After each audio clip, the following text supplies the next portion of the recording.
Hey everybody, Fishman here. Welcome to another video.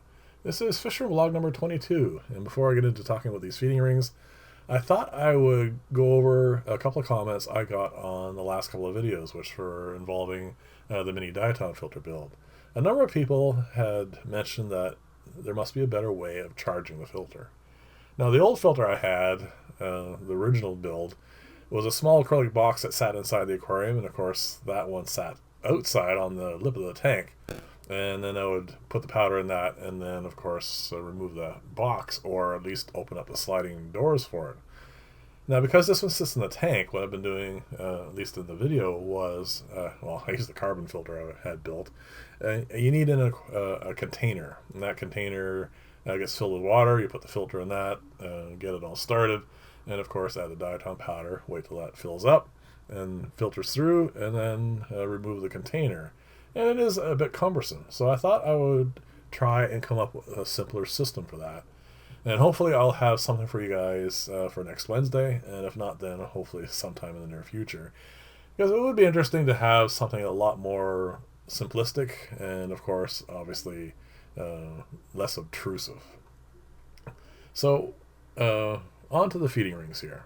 A little while ago in a video I had mentioned if anyone wanted a feeding ring, and were willing to pay for the postage, I would put some together. That's what I'm doing here. Now, I had, I think, about 5 people interested at the time, and then recently I put my email out there and saying, just email me, and I'll get those to you. Well, I've had only 2 people get back to me on that, so I am going to put 2 together now. One is for Fred, and one is for Jeff. And I will definitely contact you guys this week and get that all arranged and get these off to you. Now, I started off making 4 of these, and then I messed one up. And then as I was putting these together here now, I decided what I was going to, instead of just doing the clear version, what you're seeing here now, I thought I would try putting one together with a frosted look. And I ended up messing up one of those. It certainly just didn't turn out right. The other one turned out fine, as you can tell in the thumbnail, and I'm actually kind of interested to see if you guys prefer this look here, which is the clear look. This is the original one I've been doing all along, or the new frosted look. And as far as you guys go, Fred and Jeff, you can have either one, doesn't matter. I'll put a new one together if you do not like the frosted look, which is this one here. That's not a problem. Now, I have had an email from a new person saying that they would be interested in one, but it doesn't necessarily have to be this size or shape. They'd be interested in something like rectangular, larger, anyway, something different. So I might work on that as well. And also what I'm going to probably do in the next little while is put some more feeding rings together, because there seems to be a fair amount of interest in them, and I would like to do another giveaway, and hopefully get to that soon. So these are the 2 current ones, but again, like I said, Fred and Jeff, if you prefer one over the other, that's fine. Just let me know which ones you want. So next update I want to do is this filter here. This is the new version for the leak-proof canister filter. This is running a convex cichlid aquarium, and what I've done in the aquarium itself is I removed all the forms of filtration out of there. There's no gravel, there's no plants, there's no nothing anymore. There are other reasons for doing that, and I'll get to in a second. But I want this filter to be the sole filtration for that tank, and that was the main reason for doing that. So it's actually beginning to settle in nicely now. There is getting to be enough mulm in the gravel that it's actually doing a really good job. It is not a mechanical filter, because you can see there's a little bit of, well, not perfectly clear water, let's call it. But again, there's an awful lot of fish in here as well. The other reasons for pulling everything out of here, first off, involve culling. I need to pull the less well-formed ones out in the runts, and I'm going to put those into some clients' tanks. And the other thing is, these guys are getting big enough now where they're going to start sparring and thinking about pairing off, and the fewer territories in there, the better. They'll at least keep that down to a dull roar, hopefully, but as you'll see shortly, convicts, you just can't stop them from breeding. This is the front end of the filter, and this is the side that gets all the light, and you can see it is doing really well. The plants are growing, and actually I'm liking how this is maturing. It's doing what it should do, and hopefully in the near future it's actually going to even do better. So Mom got pulled out of that tank, and I put her here with Dad in a big tank full of African cichlids, hoping that they wouldn't breed, because it's very hard to stop them from breeding. But first off, they recognized each other right away, and there was no aggression between the two of them.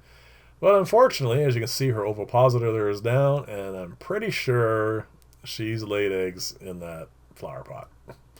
Yeah, you can't stop these guys. Convicts just breed, and that's all there is to it.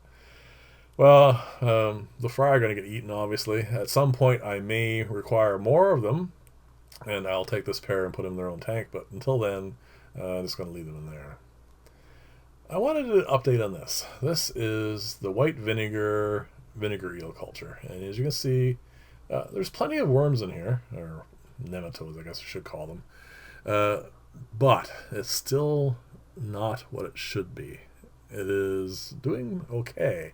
So those of you who have like a smaller fish room and don't need as much, I think white vinegar is good enough for that situation. I am going to try harvesting from these now, and on a semi-regular basis, and I'm going to try and come up with a number of cultures that you would need, and hopefully that'll be helpful to you, because this is the apple cider vinegar eel culture. And as you can see, you can't, well, first off, you can't see through it, so you can't really see the worms as well, which is the reason why I was doing the white to begin with. But it does really, really well. So, and I need 10 of those for my fish room, so we'll see how that goes. Now I'm going to show you a little clip of this simply because it's probably going to be coming down real soon. And ever since I did the switch, and I had one little hiccup once, but ever since then it has worked flawlessly. So apparently the wheels like it better in this position. So I'm thinking of putting a paludarium over that tank because I have all the space there, but we'll see how that goes. The last thing I want to cover today, and going forward, I think I'm going to put clips of this at the end of the weekly vlogs. These are, of course, the 3 substrate growth experiments, and there isn't really that much different from week to week, but I do want to have the material, or sort of the recorded footage, I should say, and be able to put some sort of time lapse together at the end of this. Now, actually, this week there is something to talk about, really. This tank here, the gravel one, I am getting a bit more protein in the water. You can see there's a bit of foam at the top, and that's probably because of the fry, but it is a difference, so I just wanted to point that out. This one here, as I'm panning up, you're just not seeing it anymore, but the subwasser tang in the bottom right-hand corner that was there, it is not doing as well as it is in the other tank, and I thought I would point that out. You can see that the amber color of the water is getting a little bit less, and of course the high humidity planter filters are doing really well in all of them, but again, I just wanted to point that out as well. I mean, like I said, week to week is going to be very difficult to spot differences, but as the weeks progress, it is going to become more and more obvious as the plants start to send out roots and grow more.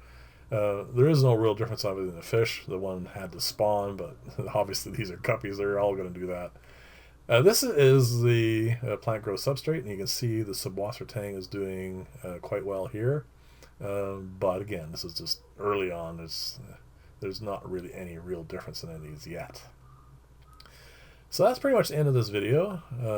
As always, if you like this style, please like and or subscribe. Definitely leave comments as to what you think of what was covered today. And I want to end up this video with another aquarium. The reason I'm showing it is mostly because of the subwasser tang, but also the red Luigia that I've been planting in each of these here. I also put whatever was left, I clipped it all off and I planted it into a gravel planter, and that's it there on the lower left, and it is actually doing really well. But this tank, as you can see, grows everything really well. This is a very, very stable tank, and I try to do as little to it as possible. And as you can tell, the fish thrive. But look at the Subwassertang there. Ever since I pruned back, there's a bunch of Java fern in here that's kind of blocking the light a little bit. It is really beginning to take off. But again, as I said, this tank is very good at growing pretty much everything. So anyway, that's the end of today's video. Thank you very much for watching, and I will see you in the next video. Bye for now.